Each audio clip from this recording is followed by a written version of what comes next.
Welcome to Satya सिद्धांत वेद स्वाध्याय subscribe.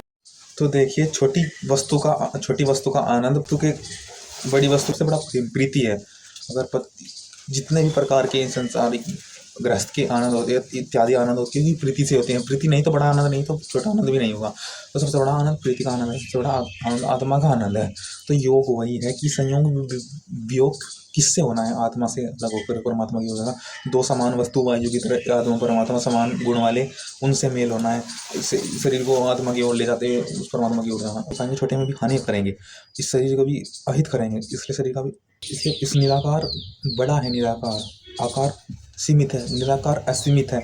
इसलिए बड़े से ही छोटे का आनंद समझो, छोटे का उपयोग कर पाओगे। बड़े से बड़ा आनंद बहुत अच्छा है। बड़ा उस निराकार ईश्वर का इतना निराकार है, तभी तो ईश्वर ने इतनी बड़ी सृष्टि बनाई है। ईश्वर इतने निराकार है, उनके निराकार रूप से ही तो हम आनंद पा रहे हैं। वरना हम एक स्थान पर रहते, एक सीमित स्थान पर रहते, तो हमें आनंद नहीं हो पाता। उस ईश्वर के निराकार स्वरूप से ही हमें आनंदित हो रहा है, उस बड़े से ही आनंदित होता है। तो बड़े की उपासना करो, तो उस बड़े से ही हमें पूर्ण रूप तीव्रता से फल मिलेगा। उस बड़े से उपासना से, निराकार से हमें उपासना का वास्तविक तीव्रता गति होगी, फल मिलेगा।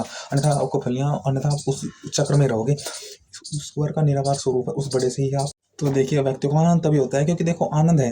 वरना आनंद क्यों हुआ? क्योंकि हमारी स्टेट चेंज हुई, हमारा भाव चेंज हुआ।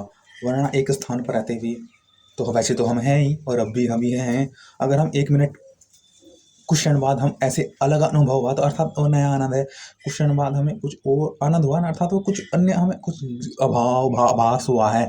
तो आभास कैसे हुआ है? देखो, हर वस्तु में डिफरेंशिएबल है। वायु का विपरीत अर्थात विचित्र स्वरूप है। हर स्थान पर ईश्वर का व्यापक स्वरूप है। उस अन्य कुछ हमें अलग ईश्वर का शक्ति अनुभव हुई व्यापक, तो हमें आनंद हुआ। ईश्वर के कारण हमें आनंद हो रहा है क्योंकि वह निराकार व्यापक ईश्वर है। तो उसकी उपासना तो वो है ईश्वर जो सर्वत्र फैल रहा है, सर्वत्र समा रहा है।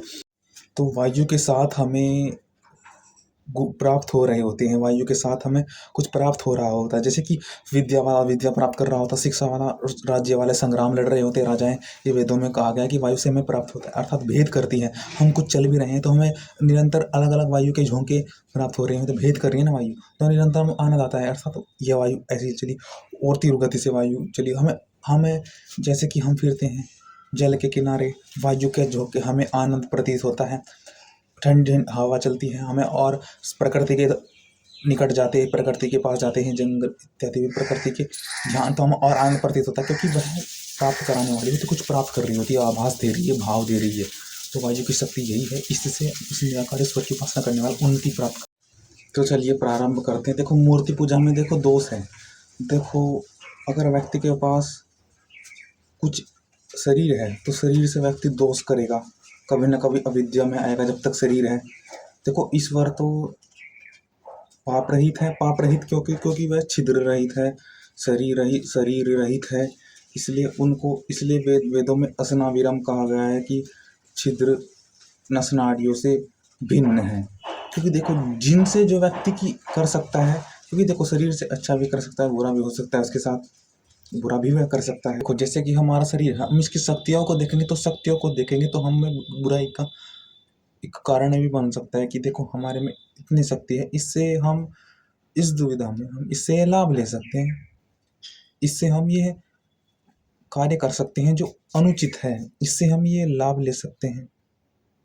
इसका यह, जैसे कहते हैं ना कि इसका यह किसी को जात भी नहीं होगा, अपनी शक्तियों का गलत उपयोग कर सकते हैं। तो जो शरीर देखेगा, अंग देखेगा, तो ईश्वर की शक्ति का, जैसे कि इस मूर्ति में देखेगा कि ईश्वर की शक्ति इतने हैं, इतने हाथ है, तो ईश्वर की फिर शक्तियों का वह बुरा समझेगा कि ईश्वर ने ऐसा कर दिया तो हम भी ऐसा कर सकते हैं। जैसे कि पुराणों में गलत मान्यताएं प्रचलित हैं, यही तो है कि उनके पास इतनी शक्तियां हैं, मूर्तियों में दो दो पत्नियां दिखा दी, इत्यादि बातें फैलाई गई हैं मूर्खता के कारण। उसके साथ विवाह कर लिया, उनका भाव नहीं देखा।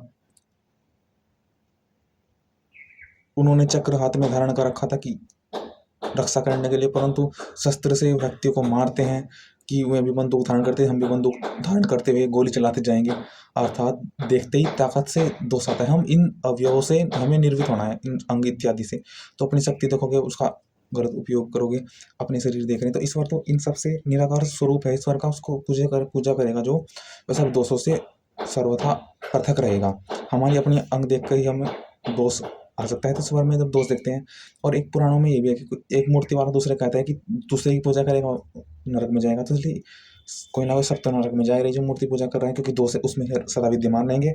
जड़ की पूजा करने वाला सदा उसमें दोष विद्यमान रहेंगे, दोष उसमें समाप्त नहीं, क्योंकि जड़ से जुड़ा हुआ है,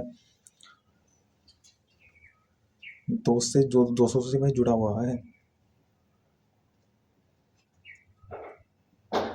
वो क्योंकि जड़ की इच्छा अनुसार चल रहा है, कभी जड़ उसको आकर्षित करती है, कभी वह यह पाता है प्राप्त करने की इच्छुक होता है, कभी वह इसकी इच्छा करता है, कभी उसकी इच्छा करता है, तो इच्छाओं के चक्र में वह पिसता चला जाता है।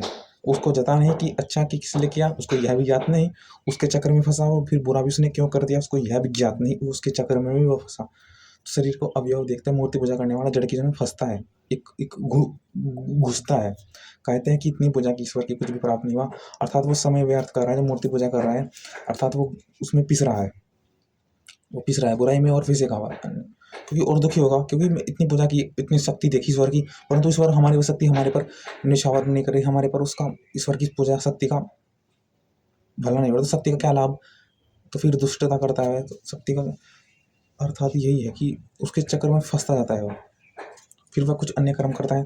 तो इस शरीर के चक्र में, जड़ के चक्र में, जड़ से ही वह फिर अन्य अन्य अपनी बुद्धि के कर्म करता है, जो भी इसको उचित लगता है कर लेता है, क्योंकि जड़ के अनुसार चला है, जड़ों में फंसता पिसता चला जाता है, क्योंकि उसमें विवेक नहीं है, जो उसको देखा उसको दिखा कि यह नहीं हुआ तो बस यह सही होगा, यह नहीं तो यह होगा इत्यादि, जड़ के चक्र में फंसता चला जाता है। इसलिए जड़ की मूर्ति पूजा से इसलिए व्यंग कहा गया कि व्यंग है ये, जैसे कि दारू पीना एक व्यंग है, शराब पीना एक व्यंग है ना, दोष है एक तरह से, मग अधिक बातचीत इत्यादि बातें हैं ना। तो आपको अपने स्वयं को कंट्रोल करना है, वायु के द्वारा कंट्रोल करोगे तुम। इसलिए जड़ की पूजा इसलिए नहीं करनी चाहिए, निराकार ईश्वर की उपासना करनी चाहिए आपको, वरना सब उसमें ये कहेंगे जाएंगे, सब कहे जाएंगे कि तुम सब नरक में एक दूसरे को बड़ा नीचा दिखाओगे, तुम जड़ में इसलिए कहा गया कि इसकी उपासना न करो। और रही बात है संयमन, सम्य ज्ञान होना चाहिए, पशु की बलि देते हैं इसलिए ही, क्योंकि इस ताकत दिखाने के लिए अन्य त्रुटियां पुराणों में आई, बलि है सम्य ज्ञान, ज्ञान से बड़ा क्या है, क्या आपके ज्ञान से बड़ा शरीर है क्या, शरीर से बड़ा ज्ञान है, तो ज्ञान में से व्यक्ति फिर हर अर्थ को शरीर पर पूर्वक लेता है, परंतु शरीर पूरक नहीं है,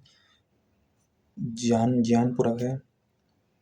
अपने आप को विकसित करना है, इसमें डरना नहीं, निराकार ईश्वर की उपासना करनी है आपको, इसमें नीचे नहीं गिरना, इसमें पर ही उठना है आपको, निराकार ईश्वर की उपासना आपको निरंतर करनी है। आप चैनल से जुड़ जाइए, इसको सब्सक्राइब करें, 5 मिनट की वीडियो हो गई है, अभी आगे दीजिए हमको। ओम इति ओम सम।